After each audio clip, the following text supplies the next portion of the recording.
Azərbaycan folklorunu dəfələrlə dünya miqyasında tanıtdıran Halay Folklor Xalq Kollektivi folklorumuzun daha da inkişafı üçün yeni bir layihə imza atıb.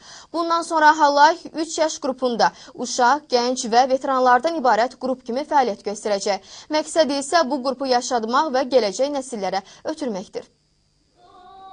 İlk dəfə bu ecazkar halayın sehrinə 50-ci illərdə düşmüşük. Halayın yalnız cənuba məxsus olduğunu düşünüb, bəlkə də biraz qürur hissi də keçirmişik. O vaxtlar ha yordu, görək kim kimi yordu. Evimizin kiçik qızı, şalı-şalı, halolu kimi folklor nümunələri dillər əzbəri idi. Halay indi də öz populyarlığını itirməyib. El dilində əzbər olan əfsanələr, nağıllar ruhunda köklənən nəğmələr və bayatlarımız halay yarandığı gündən neçə-neçə millətin qəlbinə yol tapıb. Onlarla ölkəni, xalqı fəth edib. Halayçılar deyir ki, biz halayı cənubun simvoluna çevirmişik.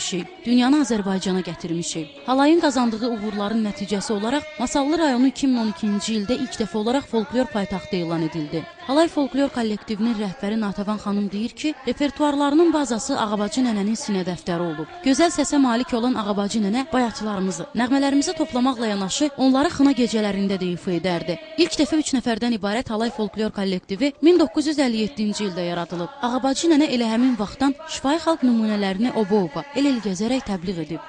Hər rayonun öz folklor nümunələri var. Yəni Astarada bir başqa cürdür, Lənkəranda bir başqa cürdür, Masalda isə tamamilə başqa cürdür. Amma biz artıq 60 ilə yaxındır ki, halayla, lolu ilə, rəngi Azərbaycanda, dünyada öz sözümüzü deyirik. Yəni biz artıq lolunu cənubun simvoluna döndərə bilmişik. Halayçılar dəfələrlə beynəlxalq festivallarda çıxış edib. Türkiyə, Macarıstan, İraq, Çexoslovakiya, Polşa və başqa ölkələrdə festivallara qatılan kollektiv dünya xalqlarının sevgisini qazanıb. 2 yaş qrupunda çıxış edən Masallının Halay Folklor Xalq Kollektivinin nənələri indi də səhnəyə nəvələri gətirir. Gənc qızlardan ibarət heyətlə yanaşı çıxış edən nənələr qızlardan sonra meydana nəvələri buraxmağa qərar verib. Bundan başqa halayçılar yaxın günlərdə halay sevərləri yeni-yeni sürprizlərin gözlədiyini də bildirdilər.